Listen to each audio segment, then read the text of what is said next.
The continuous tense is used to talk about actions in progress at the time of speaking or around the time of speaking. The first thing to notice with the continuous tense is that we must use the verb plus ing form, also known as the present participle. You'll see it in any continuous tense, especially with the present continuous. We have three different forms of this tense. First, we have the subject I, used with am, teaching. Then we have you, we, and they are, teaching.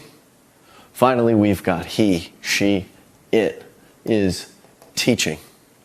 The am, are, and is are forms of the verb to be. And here, with this tense, it's used as an auxiliary verb or a helping verb. In order to form negative sentences, we simply add the word not between our helping verb and our main verb plus ing.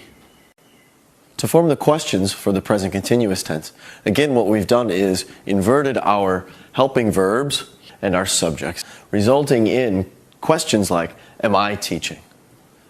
Are you teaching? And is he teaching?